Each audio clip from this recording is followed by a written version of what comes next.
Price the Lord. വ്യത്യസ്തരാവുക എന്നുള്ളതാണല്ലോ നമ്മുടെ ഈ മീറ്റിങ്ങിൻ്റെ മെയിനായിട്ടുള്ള സബ്ജക്റ്റ് എന്ന് പറയുന്നത്.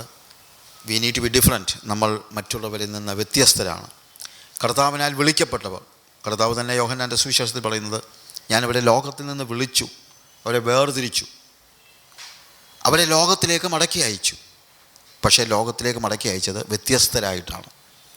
ഇനി നമ്മൾ ലോകക്കാരെ പോലെ അല്ല, നമ്മൾ വ്യത്യസ്തരാണ്.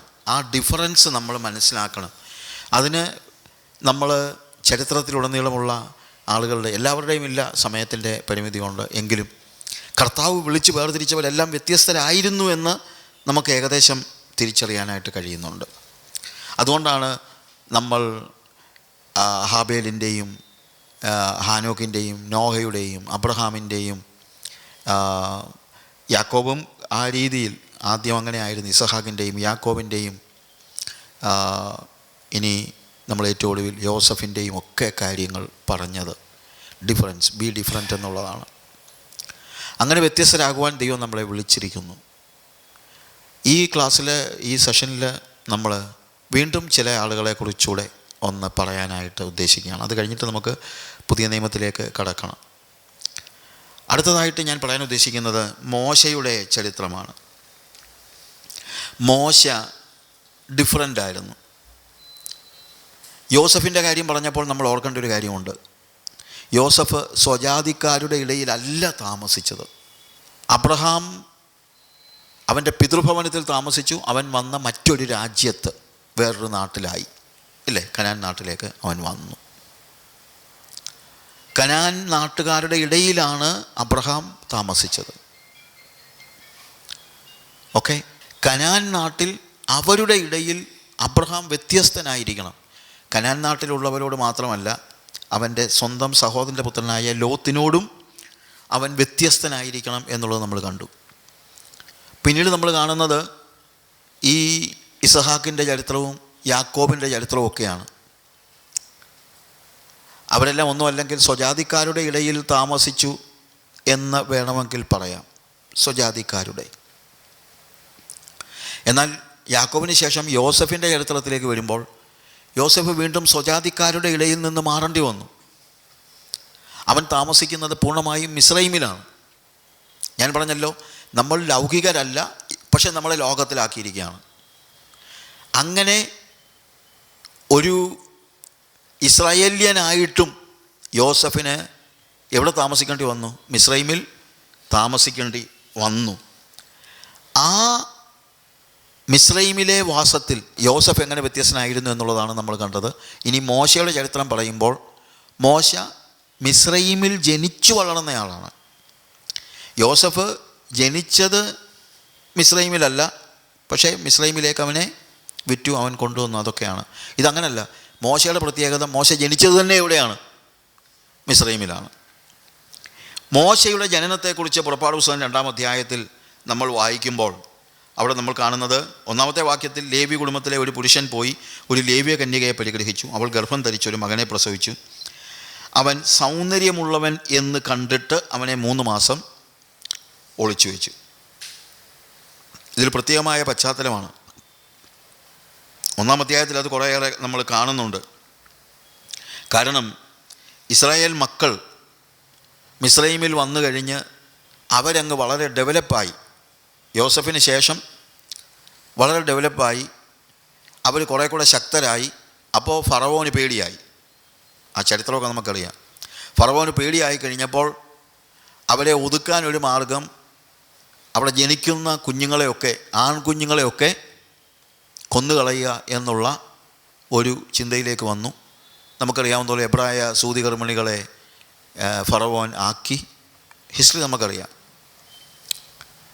അങ്ങനെ ഇരിക്കുന്ന ഒരു സാഹചര്യത്തിൽ, അതായത് ജനിക്കുന്ന എല്ലാ ആൺമക്കളെയും കൊന്നുകളയണം എന്ന് പറയുന്നതായ ഒരു സാഹചര്യത്തിൽ, ലേവ്യ കുടുംബത്തിൽപ്പെട്ട ഒരു പുരുഷൻ ലേവ്യ കന്യകയെ പരിഗ്രഹിച്ചു. അവൾ ഗർഭം ധരിച്ചൊരു മകനെ പ്രസവിച്ചു.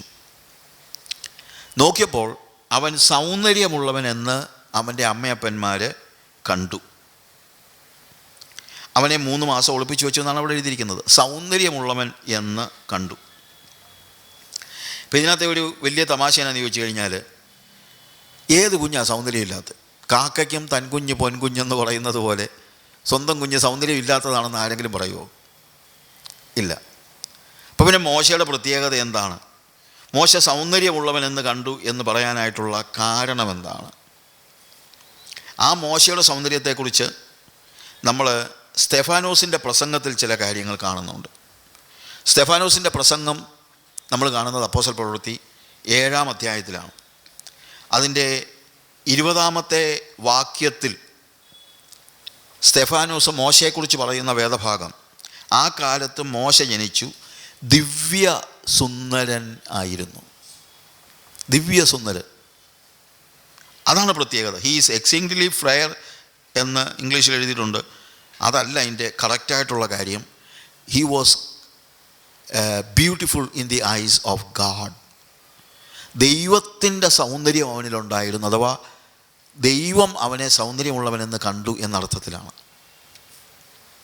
എന്താണ് ഇതിൻ്റെ അർത്ഥമെന്ന് ചോദിച്ചാൽ, മോശയുടെ മാതാപിതാക്കൾ ശരിക്കും മോശയെ നോക്കിയപ്പോൾ, ഏറ്റവും ചെറിയ പ്രായത്തിൽ അവനെ നോക്കിയപ്പോൾ അവൻ്റെ മേൽ ഒരു ദിവ്യ സൗന്ദര്യമുണ്ട്, അഥവാ ദൈവത്തിന് അവനെക്കുറിച്ച് ഒരു ഉദ്ദേശ്യമുണ്ട്. ഇതാണ് കറക്റ്റ്. ദൈവത്തിന് അവനെക്കുറിച്ചൊരു പദ്ധതിയുണ്ട് എന്നുള്ളത് അവർ മനസ്സിലാക്കി. ഈ കുഞ്ഞിനെക്കുറിച്ച് ദൈവത്തിന് ഒരു പദ്ധതിയുണ്ട്. ഒരുപക്ഷെ ആ കാലയളവിൽ എപ്പോഴും അവർ ഇസ്രായേലിൻ്റെ വിടുതലിന് വേണ്ടി നോക്കിയിരിക്കുന്ന ആളുകളാണ്. അപ്പോൾ അതുമായിട്ട് റിലേറ്റഡ് ആയിട്ട് ഈ കുഞ്ഞിൻ്റെ മേലൊരു ദിവ്യ സൗന്ദര്യം ഉണ്ടെന്ന് അവർ കണ്ടു. അതുകൊണ്ട് അവർ അവനെ 3 മാസം ഒളിപ്പിച്ചു വെച്ചു. ശരിക്കും പറഞ്ഞു കഴിഞ്ഞാൽ സ്വന്തം ജീവനെ ഉപേക്ഷിച്ച് അത് ചെയ്യുന്നത്, അല്ലെങ്കിൽ ജീവനെ പേടിച്ച്. കാര്യം ഈ കുഞ്ഞിനെ ഒളിപ്പിച്ച് വെച്ചു എന്നുള്ളത് അറിഞ്ഞു കഴിഞ്ഞാൽ ആദ്യം കൊച്ചിനെ അല്ല കൊല്ലുന്നത്, ആദ്യം അപ്പനെ അമ്മയും കൊല്ലും, പിന്നെ ആ കൊച്ചിനെ കൊല്ലുന്നു. അപ്പം സ്വന്തം ജീവനേക്കാൾ ഉപരിയായിട്ട് അവർ ഈ കുഞ്ഞിനെ സൂക്ഷിച്ചു വെച്ചു. പിന്നെ നമുക്ക് സ്റ്റോറി അറിയാം. പിന്നെ അവനെ ഒളിപ്പിച്ച് വെക്കാൻ പ്രയാസമായപ്പോഴത്തേക്ക് ഒരു ഞങ്ങളുടെ പെട്ടകം ഉണ്ടാക്കി അവനെ അതിനകത്തിട്ട് കൊണ്ടുപോയി ഇട്ടു. നമ്മൾ ഫറവോൻ്റെ പുത്രി അത് കണ്ടു, അവനെ എടുത്തു.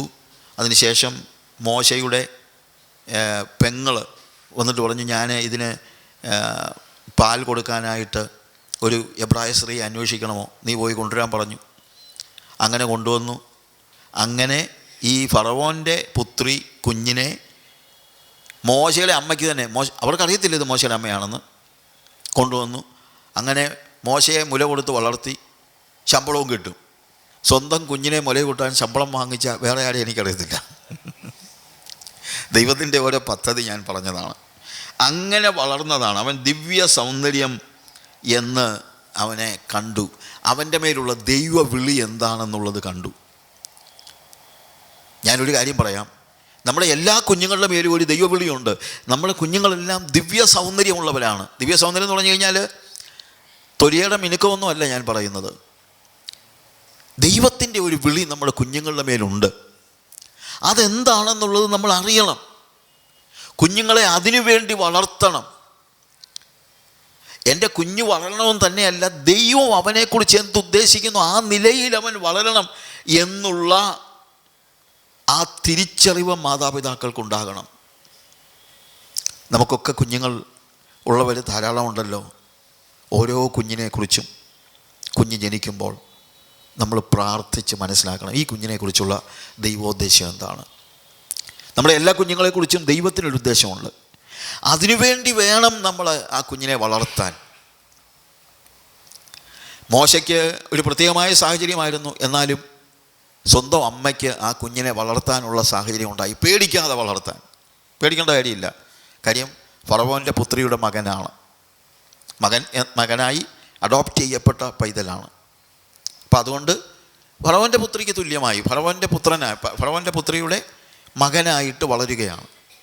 അങ്ങനെ ഫറവോൻ്റെ പുത്രിയുടെ മകനായി കൊട്ടാരത്തിൽ വളരുന്ന മോശ, നമ്മൾ അപ്പോസ്തല പ്രവൃത്തികളിൽ വീണ്ടും ആ പ്രസംഗത്തിൻ്റെ ഭാഗത്തേക്ക് നമ്മൾ വരുമ്പോൾ അതിൻ്റെ 7-ാം അധ്യായത്തിൽ സ്തെഫാനോസിൻ്റെ പ്രസംഗം നമ്മൾ കേൾക്കുമ്പോൾ അതിൻ്റെ 22-ാമത്തെ വാക്യത്തിൽ അവിടെ നമ്മൾ കാണുന്നത്, മോശ മിസ്രയീമ്യരുടെ സകല ജ്ഞാനവും അഭ്യസിച്ച് വാക്കിലും പ്രവൃത്തിയിലും സമർത്ഥനായി തീർന്നു.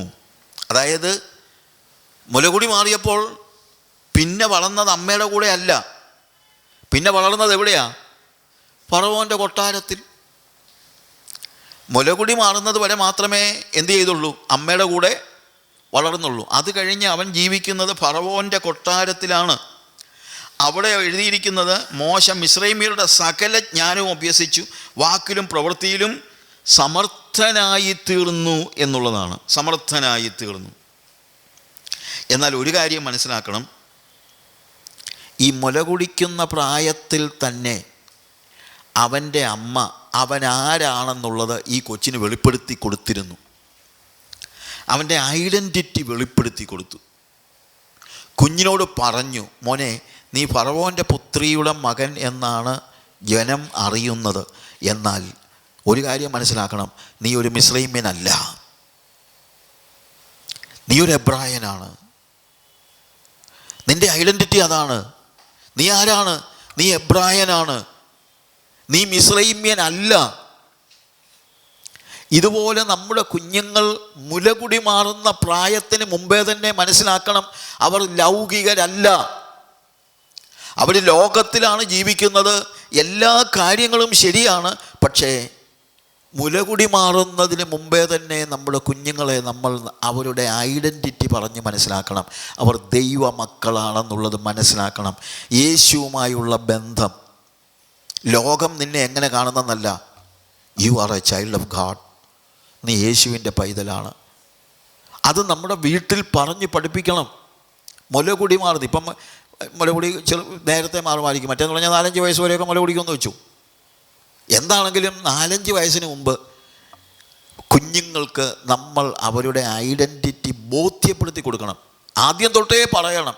ജനിക്കുന്ന സമയം മുതൽ, സംസാരിക്കാൻ തുടങ്ങുമ്പോൾ മുതൽ അവൻ ദൈവ പൈതലാണെന്ന് പറഞ്ഞ് പഠിപ്പിക്കണം.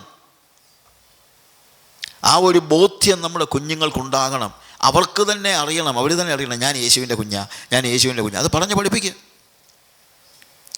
എന്ന് തന്നെയല്ല, പ്രാർത്ഥിച്ച് ആ കുഞ്ഞിനെക്കുറിച്ച് ദൈവത്തിൻ്റെ ഉദ്ദേശ്യം എന്താണെന്നുള്ളതും നമ്മൾ തിരിച്ചറിയണം.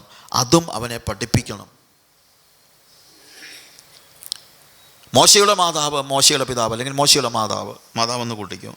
മാതാവിനെ സംബന്ധിച്ചിടത്തോളം അവനെ ഇത് കൃത്യമായി പഠിപ്പിച്ചിരുന്നു എന്നുള്ളതാണ് നമുക്ക് മനസ്സിലാക്കാൻ കഴിയുന്നത്. ഏറ്റവും ചെറിയ പ്രായം മുതൽ പഠിപ്പിച്ചിരുന്നു. അതായത് മുലകുടിക്കുന്ന പ്രായത്തിൽ തന്നെ അത് പഠിപ്പിച്ചിരുന്നു എന്നുള്ളതാണ് നമുക്ക് മനസ്സിലാക്കാൻ കഴിയുന്നത്. നമ്മൾ അപ്പോസ്തല പ്രവൃത്തികളിൽ വീണ്ടും വരുമ്പോഴത്തേക്ക് അവിടെ കാണുന്നത് അതിൻ്റെ 25-ാമത്തെ വാക്യം, അല്ലെങ്കിൽ നമുക്ക് ആ പശ്ചാത്തലം അറിയാം. അവന് 40 വയസ്സ് കഴിഞ്ഞപ്പോൾ അവൻ ഇസ്രായേൽ മക്കളായ തൻ്റെ സഹോദരന്മാരെ ചെന്ന് കാണണമെന്ന് അവന് തോന്നി. അവിടെ ചെന്ന് കഴിഞ്ഞപ്പോൾ ആ സംഭവമൊക്കെ അറിയാമല്ലോ. ഒരു മിസ്രൈമ്യൻ ഇസ്രായേല്യനെ അതിക്രമം ചെയ്യുന്നത് അവൻ കണ്ടു. മോശയ്ക്ക് ദേഷ്യം വന്നു. അവൻ നല്ല വാക്കിലും പ്രവൃത്തിയിലും എല്ലാം സമർത്ഥനായിരുന്നെന്നല്ലേ പറയുന്നത്. അവനെന്ത് ചെയ്തു? അവന് ആ അവന് ഒരുത്തൻ അന്യായം ഏൽക്കുന്നത് കണ്ട് അവന് തുണ നിന്നു. മിസ്രൈമ്യനെ അടിച്ചു കൊന്നു. പീഡിതന് വേണ്ടി പ്രതിക്രിയ ചെയ്തു. മിസ്രൈമ്യനെ അടിച്ചു കൊന്നു, മണലിൽ താഴ്ത്തി എന്നാണ് എഴുതിയിരിക്കുന്നത്. അതാണ് മനസ്സിലാക്കിയിരിക്കുന്നത്. യഹൂദന്മാരുടെ ഈ സ്റ്റോറീസൊക്കെ പറയുന്ന ആ സ്റ്റോറിക്കകത്ത് പറയുന്നത്, അത് വേദപുസ്തകത്തിലെ സ്റ്റോറി അല്ല. മിസ്രൈമിനെ അടിച്ച കൂട്ടത്തിൽ അവനങ്ങ് താഴോട്ട് പോയെന്നാണ് പറയുന്നത്. എന്ന് വെച്ച് കഴിഞ്ഞാൽ അതുപോലെ സമർത്ഥനായിരുന്നു ആര്? മോശ, ഇല്ലേ? അതുപോലെ അത് ശരിയായ കഥയൊന്നുമല്ല, കഥകൾ ഒത്തിരി ഉണ്ട്, അങ്ങനെയുള്ള കഥകൾ. അതുപോലെ സമർത്ഥനായിരുന്നു. വാക്കിലും പ്രവൃത്തിയിലും അവൻ സമർത്ഥനായിരുന്നു. അവൻ വളർന്നത് കൊട്ടാരത്തിലാണ്. ഫറവോൻ്റെ പുത്രിയുടെ മകനായി കൊട്ടാരത്തിൽ വളർന്നതാണ്. പക്ഷേ അവൻ കൊട്ടാരത്തിൽ വളരുമ്പോഴും അവൻ കൊട്ടാരത്തിലുള്ളവരെ പോലെ ആയിരുന്നില്ല. അവൻ്റെ ഉള്ളിൽ അവൻ അറിയാമായിരുന്നു, ഞാൻ മിസ്രൈമ്യനല്ല, ഞാൻ എബ്രായനാണ്. ആ ഐഡൻറ്റിറ്റി അവൻ്റെ അമ്മ അവന് പറഞ്ഞു കൊടുത്തതാണ്. You are not an Egyptian, നീ മിസ്രൈമ്യനല്ല, നീ എബ്രായനാണ് എന്നുള്ളത് പറഞ്ഞ് പഠിപ്പിച്ചിരുന്നു. നമ്മുടെ കുഞ്ഞുങ്ങൾക്കും ഈ രീതിയിൽ നമ്മൾ അവരുടെ ഐഡൻറ്റിറ്റി പറഞ്ഞു കൊടുത്താൽ അവർ വ്യത്യസ്തരായിരിക്കും. അവർ ഈ ഭൂമിയുടെ ലോകത്തിൻ്റെ ആൾക്കാരുടെ ഭാഗമാവുകയില്ല എന്നുള്ളത് നമ്മൾ മനസ്സിലാക്കണം. അതുകൊണ്ടെന്താ, അവൻ്റെ മനസ്സിൽ ഈ മിസ്രൈമിൻ്റെ കൊട്ടാരത്തിലെ ഒന്നും തലേ കയറിയില്ല. അവൻ മിസ്രൈമിലെ സകല ജ്ഞാനവും അഭ്യസിച്ചു എന്നുള്ളത് ശരിയാണ്, അത് നിയമമാണ്. ഫറവോൻ്റെ പുത്രിയുടെ മകനല്ലേ. അപ്പം നാച്ചുറലി അവിടുത്തെ വിദ്യാഭ്യാസമെല്ലാം അവന് കിട്ടി, നല്ല നോളജ് കിട്ടി, നല്ല ശാരീരിക അഭ്യാസം കിട്ടി. അവൻ്റെ he was excellent in his body and soul and mind and everything. എല്ലാം, എഡ്യൂക്കേഷൻ എല്ലാം, വാക്കിലും പ്രവൃത്തിയിലും അവൻ സമർത്ഥനായിരുന്നു, എല്ലാം ഉണ്ടായിരുന്നു. പക്ഷെ അവൻ്റെ മനസ്സിൽ അവൻ അറിയായിരുന്നു, ഞാൻ മിസ്രൈമ്യനല്ല എന്നുള്ളതായ ബോധ്യം. ഒരുപക്ഷെ വളർന്നു വരുമ്പോൾ ഫറവോൻ്റെ പുത്രിയുടെ മകൻ പറഞ്ഞു കാണും, ഫറവോൻ്റെ പുത്രി അവനോട് പറഞ്ഞു കാണും, മോനെ നീയാണ് അടുത്ത ഫറവോനാകേണ്ടതാ, ഈ മിസ്രൈമിലെ സകല നിക്ഷേപവും നിൻ്റെ വകയാണ് എന്നൊക്കെ പറഞ്ഞു കാണണം. കാര്യം ഫറവോൻ്റെ പുത്രിയുടെ മകനല്ലേ. അങ്ങനെ പറഞ്ഞപ്പോഴും അവൻ്റെ മനസ്സിൽ ഫറവോൻ്റെ പുത്രി പറഞ്ഞതൊന്നുമല്ല കയറുന്നത്. അതിനേക്കാൾ അവൻ്റെ ചെറിയ പ്രായത്തിൽ അവൻ്റെ അമ്മ അവനെ പറഞ്ഞു പഠിപ്പിച്ചതായ കാര്യങ്ങളാണ് അവൻ്റെ മനസ്സിൽ കയറി കിടക്കുന്നത്. എബ്രായ ലേഖനത്തിലേക്ക് നമ്മൾ വരുമ്പോൾ നമ്മൾ എഴുതിയിരിക്കുന്നത്, എൻ്റെ 24-ാമത്തെ വാക്യത്തിൽ, വിശ്വാസത്താൽ മോശ താൻ വളർന്നപ്പോൾ പാപത്തിൻ്റെ തൽക്കാല ഭോഗങ്ങളെക്കാളും ദൈവജനത്തോടു കൂടെ കഷ്ടമനുഭവിക്കുന്നത് തിരഞ്ഞെടുത്തു. ഒരു സ്ഥലത്ത് പാപത്തിൻ്റെ തൽക്കാല ഭോഗം അഥവാ പാപത്തിൻ്റെ സകല അവസരങ്ങളും അവനുണ്ട്. പക്ഷെ അവൻ പറഞ്ഞു, ഇല്ല, ഞാൻ ദൈവ പൈതലാണ്. അതുകൊണ്ട് അവൻ ദൈവജനത്തോട് ചേർന്ന് കഷ്ടമനുഭവിക്കുന്നത് തിരഞ്ഞെടുത്തു. പ്രതിഫലം നോക്കിയതുകൊണ്ട് ഫറവോൻ്റെ പുത്രിയുടെ മകനെന്ന് വിളിക്കപ്പെടുന്നത് നിരസിക്കുകയും മിസ്രൈമിലെ നിക്ഷേപങ്ങളെക്കാൾ ക്രിസ്തുവിൻ്റെ നിന്ന വലിയ ധനം എന്ന് എണ്ണുകയും ചെയ്തു. മിസ്രൈമിലെ സകല നിക്ഷേപവും അവന് ഉള്ളതാ. അതാ അവൻ്റെ അമ്മ ഒരുപക്ഷെ പറഞ്ഞു പഠിപ്പിച്ചതായിരിക്കും, മോനെ എൻ്റെ ആഗ്രഹം നീ അടുത്ത ഫറവോനാകണമെന്നാ, അങ്ങനെയാണെങ്കിൽ മിസ്രൈമിൻ്റെ സകല നിക്ഷേപവും നിനക്കുള്ളതായിരിക്കും. മോശ ഉള്ളിൽ നിശ്ചയിച്ചു, അല്ല, ഞാൻ എബ്രായനാണ്, എനിക്ക് മിസ്രൈമിൻ്റെ നിക്ഷേപം വേണ്ട, എൻ്റെ ജനത്തോടുകൂടെ കഷ്ടം അനുഭവിച്ചാൽ മതി. അവൻ ഡിഫറൻ്റായിരുന്നു, അവൻ വ്യത്യസ്തനായിരുന്നു എന്നുള്ളതാണ് നമുക്ക് മനസ്സിലാക്കാൻ കഴിയുന്നത്. അവൻ്റെ ഐഡൻറ്റിറ്റി അവൻ തീരുമാനമെടുക്കുകയാണ്, ഞാൻ ഒരിക്കലും ഈ മിസ്രൈമ്യനെ പോലെ ആവുകയില്ല. അതിനുശേഷമാണ് ശരിക്കും പറഞ്ഞു കഴിഞ്ഞാൽ അവൻ്റെ സഹോദരന്മാരെ കാണാൻ പോകുന്നത്. 40 വയസ്സായപ്പോൾ അവൻ്റെ സഹോദരന്മാരെ കാണാൻ പോകുന്നത് നമുക്ക് മനസ്സിലാക്കാം. നമ്മൾ അതിനെക്കുറിച്ച് അപ്പോസ്തല പ്രവൃത്തികളിൽ സ്തെഫാനോസ് പ്രസംഗിക്കുന്ന വേദഭാഗത്തിൽ നമ്മൾ വായിക്കുമ്പോഴത്തേക്ക് നമ്മൾ കാണുന്നതായ കാര്യം 24-ാമത്തെ വാക്യം, അവരിൽ ഒരുത്തൻ അന്യായം ഏൽക്കുന്നത് കണ്ടിട്ട് അവന് തുണ നിന്നു, മിസ്രൈമ്യനെ അടിച്ചു കൊന്നു, പീഡിതന് വേണ്ടി പ്രതിക്രിയ ചെയ്തു. അപ്പോൾ അവനിതെല്ലാം ചെയ്യാൻ കാര്യം എന്താ? അവൻ പറയാണ്, ഞാൻ എബ്രായനാണ്, അതുകൊണ്ട് ഞാൻ എബ്രായർക്ക് വേണ്ടി നിലകൊള്ളും. മിസ്രൈമിൻ്റെ ജ്ഞാനമൊന്നും എനിക്ക് വേണ്ട, മിസ്രൈമിൻ്റെ കാര്യങ്ങളൊന്നും വേണ്ട എന്നെല്ലാം പറഞ്ഞു. മിസ്രൈമിൻ്റെ ജ്ഞാനമല്ല, മിസ്രൈമിൻ്റെ ധനമൊന്നുമല്ല എനിക്ക് വിഷയം, എബ്രായരുടെ കൂടെ നിന്നു. അവൻ എബ്രായനാണെന്നുള്ളൊരു ബോധ്യം അവന് ഉണ്ടായിരുന്നു. എന്നാൽ 25-ാമത്തെ വാക്യത്തിൽ, അതേ ദിവസം ദൈവം താൻ മുഖാന്തരം അവർക്ക് രക്ഷ നൽകും എന്ന് സഹോദരന്മാർ ഗ്രഹിക്കുമെന്ന് അവൻ നിരൂപിച്ചു. അവൻ ഈ കൊട്ടാരത്തിൽ നിന്ന് ഇറങ്ങി ഈ വക കാര്യങ്ങളൊക്കെ ചെയ്തപ്പോൾ അവൻ ചിന്തിച്ചു, എടാ, ഞാൻ മുഖാന്തരമാണ് ഇസ്രായേൽ മക്കളുടെ രക്ഷ സംഭവിക്കാൻ പോകുന്നത് എന്ന് എൻ്റെ സഹോദരന്മാർ വിശ്വസിക്കും. എബ്രായരായ അവർ പറയും, ഓ, കൊട്ടാരത്തിൽ നിന്ന് ഒരുത്തൻ വന്നിരിക്കുന്നു, അവൻ എബ്രായരെ രക്ഷിക്കും എന്ന് സഹോദരന്മാർ ഗ്രഹിക്കുമെന്ന് അവൻ നിരൂപിച്ചു. എങ്കിലും അവർ ഗ്രഹിച്ചില്ല. പിറ്റേന്നാൾ ചെല്ലുമ്പോൾ രണ്ട് എബ്രായർ നമ്മൾ വഴക്കുണ്ടാക്കുക. ഉടനെ ഇവൻ വന്നിട്ട് ചോദിച്ചു, നിങ്ങളെന്തിനാണ് വഴക്കുണ്ടാക്കുന്നത്? നിങ്ങൾ സഹോദരന്മാരല്ലേ, നിങ്ങൾ തമ്മിൽ അന്യായം ചെയ്യുന്നത് എന്ത് എന്ന് പറഞ്ഞവരെ സമാധാനപ്പെടുത്താൻ നോക്കി. എന്നാൽ കൂട്ടുകാരനോട് അന്യായം ചെയ്യുന്നവൻ എന്നെ ഉന്തിക്കളഞ്ഞു. നിന്നെ ഞങ്ങൾക്ക് അധികാരിയും ന്യായകർത്താവുമാക്കിയത് ആര്? നീ ആരാ ഞങ്ങളുടെ കാര്യത്തിൽ ഇടപെടാൻ?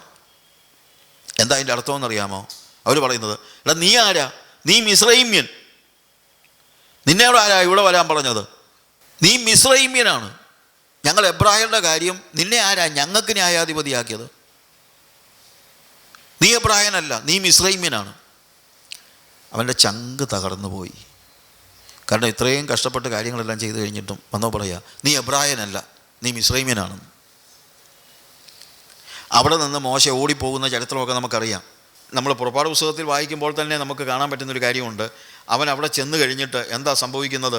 നമ്മൾ 2-ാം അധ്യായത്തിൽ 15-ാമത്തെ വാക്യത്തിൽ ഫറവോൻ ഈ കാര്യം കേട്ടാറെ മോശയെ കൊല്ലുവാൻ അന്വേഷിച്ചു. മോശ ഫറവോൻ്റെ സന്നിധിയിൽ നിന്ന് ഓടിപ്പോയി മിദ്യാൻ ദേശത്ത് ചെന്ന് പാർത്തു. അവനോടൊരു കിണറ്റിനരികെ ഇരുന്നു. മിദ്യാനിലെ പുരോഹിതന് 7 പുത്രിമാരുണ്ടായിരുന്നു. അവർ വന്ന് അപ്പൻ്റെ ആളുകൾക്ക് കുടിപ്പാൻ വെള്ളം കോരി തൊട്ടികൾ നിറച്ചു. എന്നാൽ ഇടയന്മാർ വന്നവരെ ആട്ടിക്കളഞ്ഞു. അപ്പോൾ മോശ എഴുന്നേറ്റ് അവരെ സഹായിച്ചു, അവരുടെ ആളുകളെ കുടിപ്പിച്ചു. അവർ തങ്ങളുടെ അപ്പനായ റഘുവേലിൻ്റെ അടുക്കൽ ചെന്നപ്പോൾ, നിങ്ങൾ ഇന്ന് ഇത്ര വേഗം വന്നത് എങ്ങനെയെന്ന് അവൻ ചോദിച്ചു. ഉടനെ അവരെന്താ പറഞ്ഞു? ഒരു മിസ്രൈമ്യൻ ഇടയന്മാരുടെ കയ്യിൽ നിന്ന് ഞങ്ങളെ വിടുവിച്ചു, ഞങ്ങൾക്ക് വെള്ളം കോരി തന്നു, ആളുകളെ കുടിപ്പിച്ചു എന്ന് പറഞ്ഞു. അപ്പോൾ ഇവൻ എബ്രായനാണെന്നാണ് ഇവൻ്റെ ചിന്ത.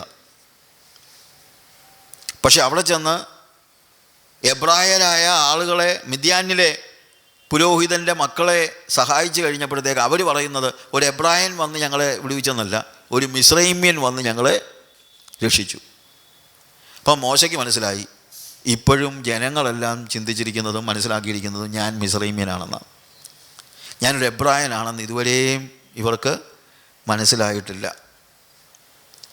അതിനുശേഷം നമ്മൾ കാണുന്നത്, അവൻ തൻ്റെ പുത്രിമാരോട്, അവൻ എവിടെ, നിങ്ങളവനെ വിട്ടേച്ച് പോകുന്നത് എന്ന് ചോദിച്ചു. അവനെ വിളിക്കാൻ പറഞ്ഞു. മോശയ്ക്ക് അവനോടുകൂടെ പാർപ്പാൻ സമ്മതമായി. അവൻ മോശയ്ക്ക് തൻ്റെ മകൾ സിപ്പോറയെ കൊടുത്തു. അവിടെ നമ്മൾ കാണുന്നതെന്നറിയാമോ? 3-ാമത്തെ അധ്യായം 1-ാമത്തെ വാക്യത്തിൽ മോശ മിദ്യാനിലെ പുരോഹിതനും തൻ്റെ അമ്മായപ്പനുമായ യിത്രോവിൻ്റെ ആളുകളെ മേയിച്ചുകൊണ്ടിരുന്നു. നമുക്കറിയാം, ഒരു മിസ്രൈമ്യൻ ഒരു കാരണവശാലും ആടുകളെ മേയിക്കത്തില്ല. യാക്കോബും അവൻ്റെ മക്കളും എല്ലാം കൂടെ വന്നു കഴിഞ്ഞപ്പോൾ യോസഫ് പറയുന്നൊരു കാര്യമുണ്ട്, നിങ്ങൾ പറയണം ഞങ്ങൾ ഇടയന്മാരാണെന്ന്. അങ്ങനെ അവൻ പറയും, എന്നാൽ പിന്നെ വേറെ പോയി താമസിച്ചോ. കാര്യം ഇടയന്മാർ മിസ്രൈമ്യർക്ക് വെറുപ്പാകുന്നെന്നാണ്. അപ്പോൾ ഇവൻ ചിന്തിച്ചു, എടാ എന്നെ ഇതുവരെയും എബ്രായരുടെ അടുത്ത് ഞാൻ ചെന്ന് കാര്യം തീർക്കാൻ ചെന്നപ്പം അവർ പറഞ്ഞു, നീ മിസ്രൈമ്യനാ, നീ ഇങ്ങോട്ട് വരണ്ടെന്ന്.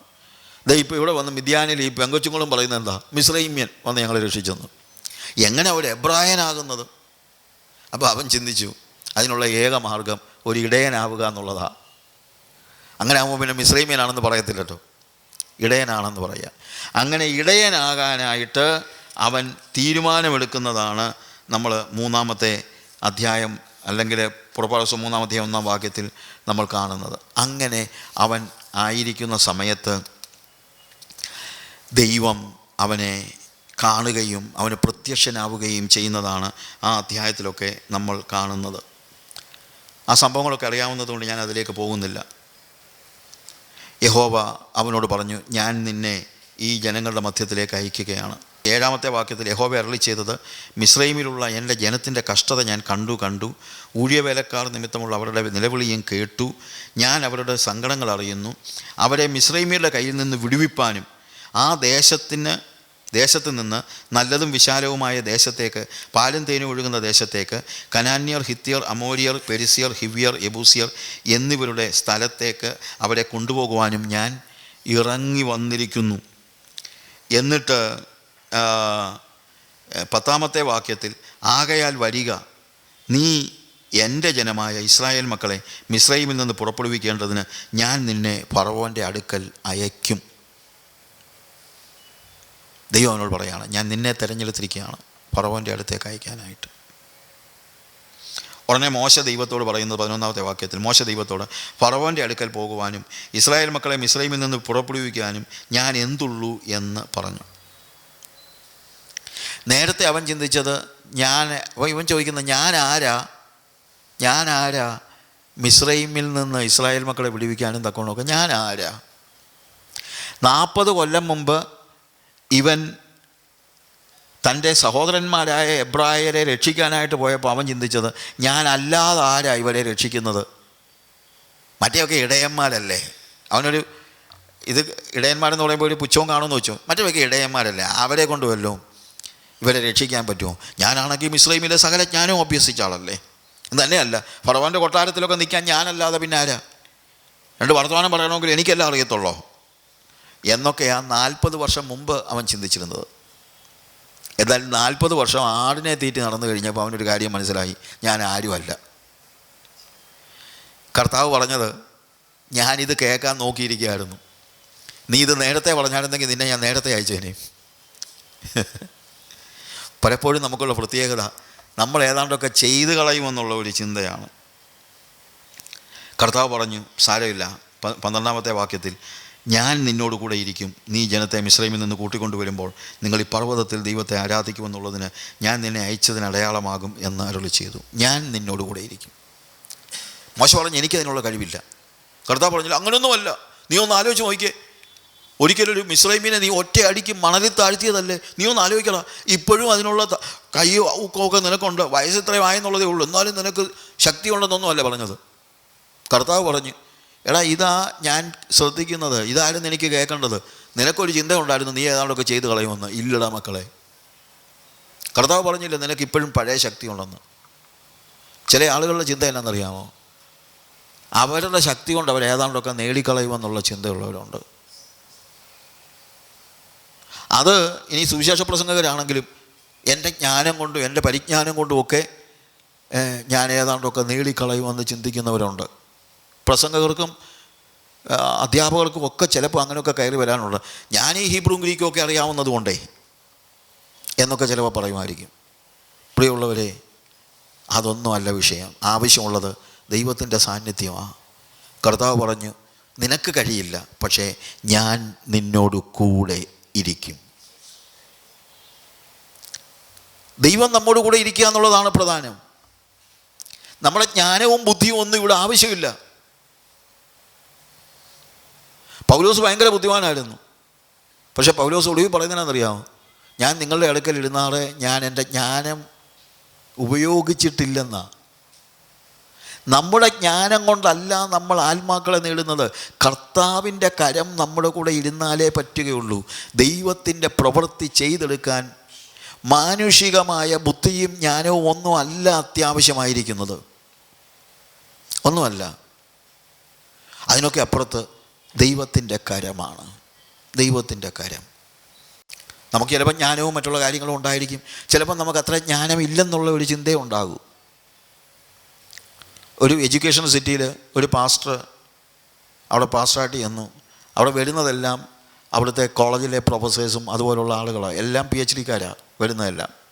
അപ്പോൾ പാസ്റ്റർക്ക് വലിയൊരു സങ്കടം. കാര്യം ഇവരോടൊക്കെ സംസാരിക്കാനും മറ്റുള്ള കാര്യങ്ങളുമൊക്കെ പറഞ്ഞു കഴിഞ്ഞാൽ വല്ലതും തെറ്റിപ്പോയാലോ എന്നുള്ള ഒരു പേടി. ഇങ്ങേരുടെ അപ്പനും ഒരു പാസ്റ്ററാണ്. ഒരു ദിവസം നാട്ടിൽ വന്നപ്പോൾ ഇദ്ദേഹം അപ്പനോട് പറഞ്ഞു, പപ്പാ, ഞങ്ങളുടെ ചർച്ചിൽ പോയി പ്രസംഗിക്കാൻ എനിക്ക് ഭയങ്കര പേടിയാണ്. അതെന്നാടാ? അവിടെ വരുന്നതെല്ലാം പ്രൊഫസേഴ്സും അതുപോലുള്ള ആളുകളുമാണ്. ഞാൻ ഏതെങ്കിലും കാരണവശാൽ ഞാൻ എക്കണോമിക്സ് പറഞ്ഞാൽ എക്കണോമിക്സിൻ്റെ ഹെഡ് ഓഫ് ദ ഡിപ്പാർട്ട്മെൻറ്റ് അവിടെ ഇരിപ്പുണ്ട്. ഞാൻ ബയോളജി പറഞ്ഞാൽ ബയോളജിയുടെ പ്രൊഫസർ അവിടെ ഇരിപ്പുണ്ട്. ഞാൻ ഇംഗ്ലീഷ് പറഞ്ഞാൽ ഇംഗ്ലീഷിൻ്റെ പ്രൊഫസർ അവിടെ ഇരിപ്പുണ്ട്. ഞാനിനിയും വേറെ ഏതെങ്കിലും സബ്ജക്റ്റ്, ഞാൻ സുവോളജി പറഞ്ഞാൽ സുവോളജിയുടെ പ്രൊഫസർ അവിടെ ഇരിപ്പുണ്ട്. അതുകൊണ്ട് എനിക്കൊന്നും പ്രസംഗിക്കാൻ പറ്റുന്നില്ല. ഞാൻ എന്തോ പറഞ്ഞാലും അതിൻ്റെ ടോപ്പ് ആൾക്കാർ അവിടെ ഇരിപ്പുണ്ട്. അതുകൊണ്ട് ഞാൻ ആകെപ്പാടെ വിഷമത്തിലാണ്. ഉടനെ അയാളുടെ അപ്പൻ പറഞ്ഞു, മോനെ, നിന്നോട് ആരാ പറഞ്ഞത് ബയോളജിയും സുവോളജിയും ഒക്കെ പ്രസംഗിക്കാൻ? എടാ, വചനം പ്രസംഗിച്ചാൽ മതി. വചനം പ്രസംഗിച്ചാൽ ഏതവൻ ഇരുന്നാലും ഒരു കുഴപ്പമില്ല. കാര്യം നീ അത് പ്രാപിക്കുന്നത് ഭൂമിയിലെ ജ്ഞാനത്തിൽ നിന്നല്ല, ഉയരത്തിലെ ജ്ഞാനമാണ്. ഇന്ന് പലപ്പോഴും നമ്മുടെ പല പ്രസംഗകരും ജ്ഞാനം ഉപയോഗിച്ച് ആളുകളെ വീഴിക്കാമെന്ന പലരുടെയും ചിന്ത. പണ്ടൊരു കൺവെൻഷന് ഞാൻ പോയി പ്രസംഗിച്ചു. സിമ്പിളായിട്ട് ശമരിയക്കാരി സ്ത്രീയുടെ ചരിത്രം പറഞ്ഞുകൊണ്ടായി ഒരു ഗ്രാമപ്രദേശമാണ് പ്രസംഗിച്ചത്. അന്ന് രാത്രിയിൽ, പണ്ടത്തെ കാലമാണ്, എനിക്ക് തോന്നുന്ന ഒരു 30 വർഷം മുമ്പ്, 35-40 വർഷം മുമ്പിലത്തെ കാര്യം ഞാൻ പറഞ്ഞു. ഒരു കൺവെൻഷൻ പ്രസംഗിച്ചതാണ്. അന്ന് അവിടെ എന്നെ വിളിച്ച ആളുടെ വീട്ടിൽ കിടന്നിട്ട് പിറ്റേ ദിവസം രാവിലെ എന്നെ ബസ് കയറ്റി വിടാനായിട്ട് അദ്ദേഹം വന്നു കഴിഞ്ഞപ്പോൾ അദ്ദേഹം എന്നോട് പറഞ്ഞു, മിനിഞ്ഞാന്ന് പ്രസംഗിച്ച ആളുടെ ജ്ഞാനം എന്തോ ജ്ഞാനമാ. അതായത് ഞാൻ പ്രസംഗിച്ചത് പുള്ളിക്ക് ഇഷ്ടപ്പെട്ടില്ല. ഈ ആകാശത്തിൽ അരിപ്പ വീണ കാര്യമൊക്കെ ഏതാണ്ട് പുള്ളി പറയുന്നത് ഓസോണെന്നോ ഏതാണ്ടൊക്കെ എന്നാ ജ്ഞാനമാ. അതായത് ഞാൻ ഈ പാവപ്പെട്ട ശമരിയക്കാരി സ്ത്രീയുടെ കാര്യമൊക്കെ പറഞ്ഞൊന്നും പുള്ളിക്ക് അങ്ങോട്ട് ബോധ്യപ്പെട്ടില്ല. ഓസോൺ ലെയേഴ്സിന് അരിപ്പ വീണ കാര്യമൊക്കെ പറയാഞ്ഞതുകൊണ്ട്. അതൊക്കെ ആ സുവിശേഷ പ്രസംഗം വന്ന ആൾക്കാരുടെ ചിന്ത. ഇവിടെ വചനം പ്രസംഗിക്ക്. ഓസോൺ ലെയേഴ്സ് ഒന്നും മിണ്ടരുതെന്നൊന്നുമല്ല ഞാൻ പറഞ്ഞത്. പക്ഷേ വേറൊരു കാര്യമുണ്ട്, നമ്മുടെ ജ്ഞാനം വിളമ്പാനുള്ള സ്ഥലമല്ല സുവിശേഷ യോഗം. അവിടെ ആവശ്യമുള്ളത് യേശു ക്രിസ്തുവിൻ്റെ സുവിശേഷമാണ്, വചനമാണ്. അതുകൊണ്ടെന്താ ഇന്ന് ആളുകൾ ക്രൂശിനെ പ്രസംഗിക്കുന്നില്ല. പൗലോസ് പറയുകയാണ്, പൗലോസ് ഇത്രയും ജ്ഞാനിയായിട്ട് പറയുന്നത്, ഞങ്ങളോ ക്രൂശിക്കപ്പെട്ട ക്രിസ്തുവിനെ പ്രസംഗിക്കുന്നു. മോശയോട് കർത്താവ് പറയുക, നിന്റെ ജ്ഞാനമൊന്നും വേണ്ട, ഞാൻ നിന്നോടുകൂടെ ഇരിക്കും. പ്രിയമുള്ളവരെ, നമുക്ക് ആവശ്യമുള്ളത് ദൈവ സാന്നിധ്യമാണ്. ദൈവം നമ്മളെ ഭരമേൽപ്പിച്ചിരിക്കുന്ന വേല തികച്ചെടുക്കുവാൻ, ദൈവത്തിൻ്റെ ശക്തി നമ്മുടെ മേൽ ആവസിക്കുവാൻ ആവശ്യമായിരിക്കുന്നത് മറ്റൊന്നുമല്ല, ദൈവത്തിൻ്റെ ജ്ഞാനമാണ്. ഞാൻ നിന്നോട് കൂടെ ഇരിക്കും. ആ മോശയെ ദൈവം ഫറവോൻ്റെ മുമ്പിൽ നിർത്തി. ദൈവത്തിനും ഫറവോനും മധ്യത്തിൽ മോശ നിൽക്കുന്നതാണ് നമ്മൾ കാണുന്നത്. പണ്ടും ഫറവോൻ്റെ മുമ്പിൽ നിന്നിട്ടുണ്ട്. പക്ഷേ അന്നത്തെ പോലെയല്ല ഇന്ന് നിൽക്കുന്നത്. ഇന്ന് നിൽക്കുന്നത് ദൈവത്തിൻ്റെ പ്രതിനിധിയായിട്ടാണ്. അവൻ്റെ ജനനത്തിങ്കൽ മുലകൂടി മാറിയ നാൾ മുതൽ 40 വയസ്സ് വരെ ഈ ഫറവോൻ്റെ കൊട്ടാരത്തിൽ ഫറവോൻ്റെ മുമ്പിൽ നിന്നതുപോലെ അല്ല ഇപ്പോൾ മോശ ഫറവോൻ്റെ മുമ്പിൽ നിൽക്കുന്നത്.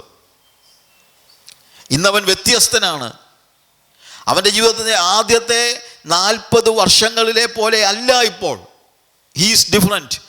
ഇപ്പോൾ അവൻ ദൈവത്തെ പ്രതിനിധീകരിക്കുന്നവനാണ്. അവൻ സംസാരിക്കുന്നത് യഹോവ ഇപ്രകാരം അരുളി ചെയ്യുന്നുവെന്നാണ്. പ്രിയമുള്ളവരെ, നമ്മൾ ഈ ഭൂമിയിൽ ജനങ്ങളുടെ മധ്യത്തിൽ നിൽക്കുന്നതും എവിടെ നിൽക്കുന്നതും ഫറവോൻ്റെ മുമ്പിൽ നിൽക്കുന്നതും ലോകത്തിൻ്റെ ജ്ഞാനവും മറ്റും വെച്ചുകൊണ്ടല്ല, ദൈവത്തിൻ്റെ പ്രതിനിധിയാണ്. ദൈവത്തിന് ഫറവോന് പറയാനുള്ളത് ഇപ്പോൾ ദൈവം മോശയിലൂടെ പറയുന്നത്. ഇതുപോലെ ലോകത്തോട് ദൈവത്തിനുള്ള സന്ദേശം പറയാൻ ദൈവം നിങ്ങളെ അഭിഷേകം ചെയ്തിരിക്കുകയാണ്. പക്ഷെ ആ ദൈവത്തോട് ചേർന്ന് നിന്നോണം. ഞാൻ നിന്നോട് കൂടെ പോരും എന്ന് വാഗ്ദത്തം ചെയ്ത കർത്താവ് മോശയോട് കൂടെ ഫറവോൻ്റെ മുമ്പിലും എപ്പോഴും അവനെ നിർത്തി. അവൻ നിന്നതല്ല, അവനെ ദൈവം നിർത്തിയതാണ്. ഹല്ലേലൂയ. പ്രിയമുള്ളവരെ, നമ്മളും ഈ മോശയെപ്പോലെ ദൈവത്തിൻ്റെ പ്രതിനിധിയായി ലോകത്തിൻ്റെ ഭരണാധികാരികളുടെ മുമ്പിൽ പോലും നിൽക്കുവാൻ ദൈവം ചിലപ്പോൾ നമ്മളെ വിളിച്ച് വേർതിരിച്ച് നിൽക്കും. മടിക്കണ്ട. അവരോട് കോംപ്രമൈസ് ചെയ്യേണ്ട കാര്യമില്ല. മോശ ഒരിക്കലും കോംപ്രമൈസ് ചെയ്തില്ല. നമ്മളിന്ന് ഭരണാധികാരികളെ കാണുമ്പോൾ നമ്മൾ ഒത്തുതീർപ്പുകൾക്ക് പോകുകയാണ്. മോശ ഒരു ഒത്തുതീർപ്പിനും പോയില്ല. ദൈവത്തിൻ്റെ ദൂത് അറിയിക്കുകയാണ് അവൻ ചെയ്യുന്നത് എന്ന് നമ്മൾ മനസ്സിലാക്കണം. മോശ വ്യത്യസ്തനായിരുന്നു. അവൻ്റെ ആദ്യത്തെ 40 വർഷത്തിൽ നിന്ന് വ്യത്യസ്തനായിരുന്നു. അവൻ 80 വയസ്സ് കഴിഞ്ഞ് മോശ ദൈവത്തിൻ്റെ മുമ്പിൽ നിൽക്കുമ്പോൾ അവൻ വ്യത്യസ്തനായിരുന്നു. കാരണം അതിനിടയിലുള്ള 40 വർഷം കൊണ്ട് അവനെ ദൈവം പണിതെടുത്തു. ഹല്ലേലൂയ. ജ്ഞാനം കൊണ്ട് നിറയ്ക്കുകയല്ല, മാനുഷിക ജ്ഞാനമല്ല. മിസ്രൈമിലെ സകല ജ്ഞാനവും അവൻ അഭ്യസിച്ചതാണ്. പക്ഷേ ജനങ്ങളെ വെടിവെക്കുവാൻ മിസ്രൈമിലെ ജ്ഞാനം വേണ്ട. ജനങ്ങളെ വീണ്ടെടുക്കുവാൻ ഭൂമിയിലെ ജ്ഞാനമല്ല ആവശ്യം. പകരം ദൈവത്തിൻ്റെ സാന്നിധ്യമാണ്. ഹല്ലേലൂയ. നമ്മൾ വ്യത്യസ്തരാകുവാൻ ദൈവം നമ്മളെ വിളിച്ചിരിക്കുന്നു എന്നുള്ളതാണ് നമുക്ക് മനസ്സിലാക്കാൻ കഴിയുന്നത്.